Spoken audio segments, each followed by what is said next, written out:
I ask you to think about how far we've come in the last, in a relatively short period of time. When you think about it, 6 years ago, blackouts were a real possibility.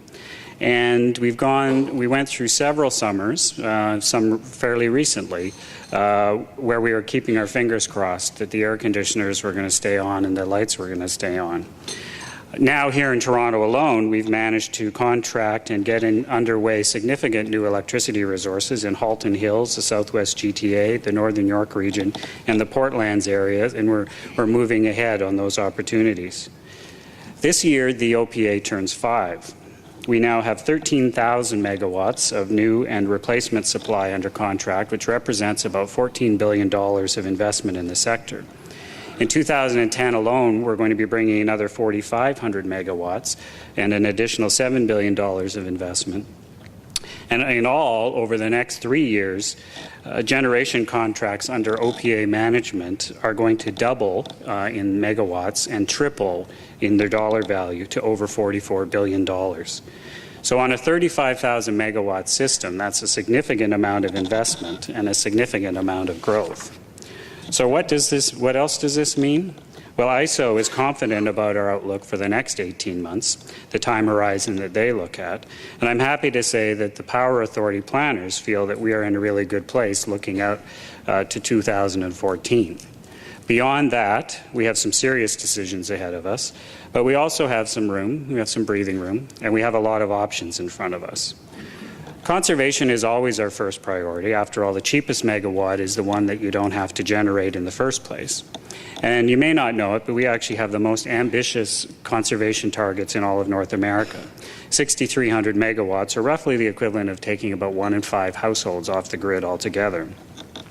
And with the local distribution companies taking on a greater role in conservation, not only are we well on our way to meeting that target, we're almost halfway there, our second milestone.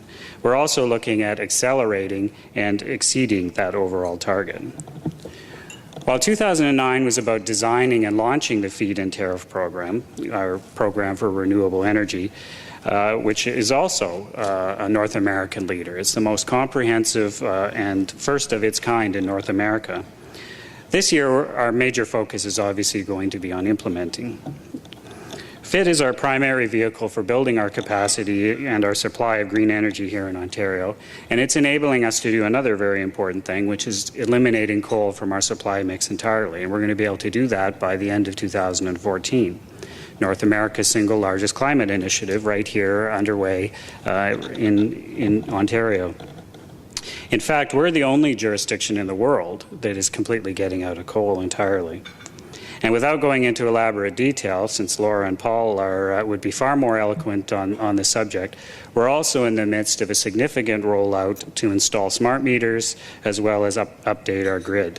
And I just wanted to pause at this point to thank Laura and Paul and their organizations for the very close collaboration that we've had in designing the feed-in tariff program, as well as continuing through into the implementation of it. We couldn't have done it without that close collaboration. So thank you to both of you.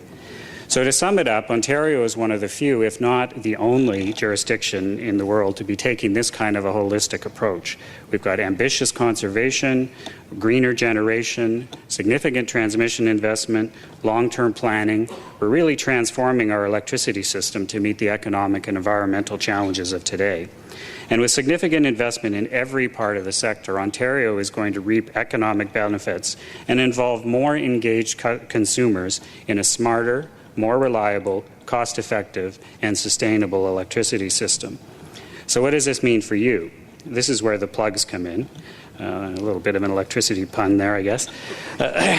Above all else, what it means is that there are opportunities for business, big and small, to participate in new conservation programs, for example. And we've got a lot of them. Yes, electricity prices are on the rise. It goes along with the significant updating of the system that we have underway.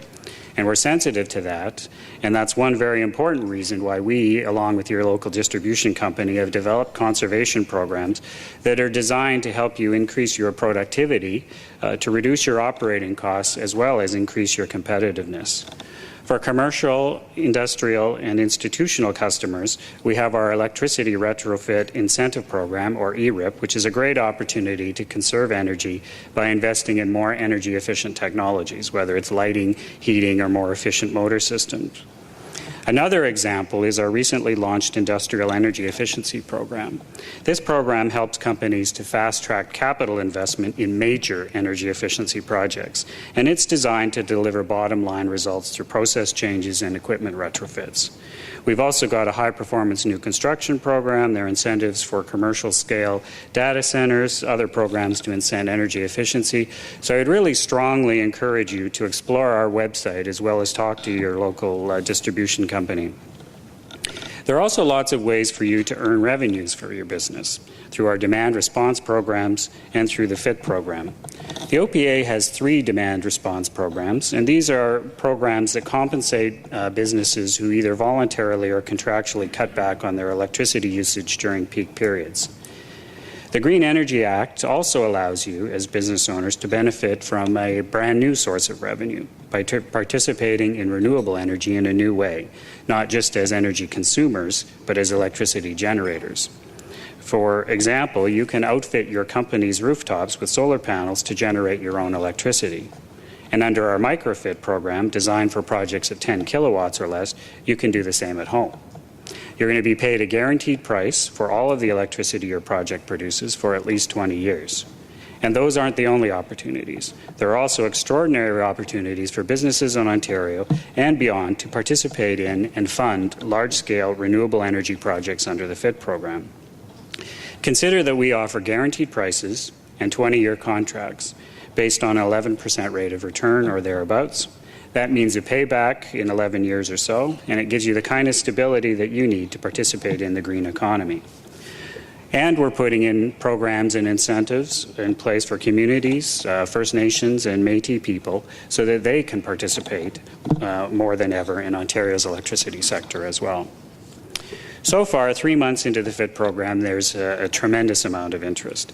I'll share a few figures with you. Last month, we reported that since launching the program on October 1st, we had received nearly 2,200 applications.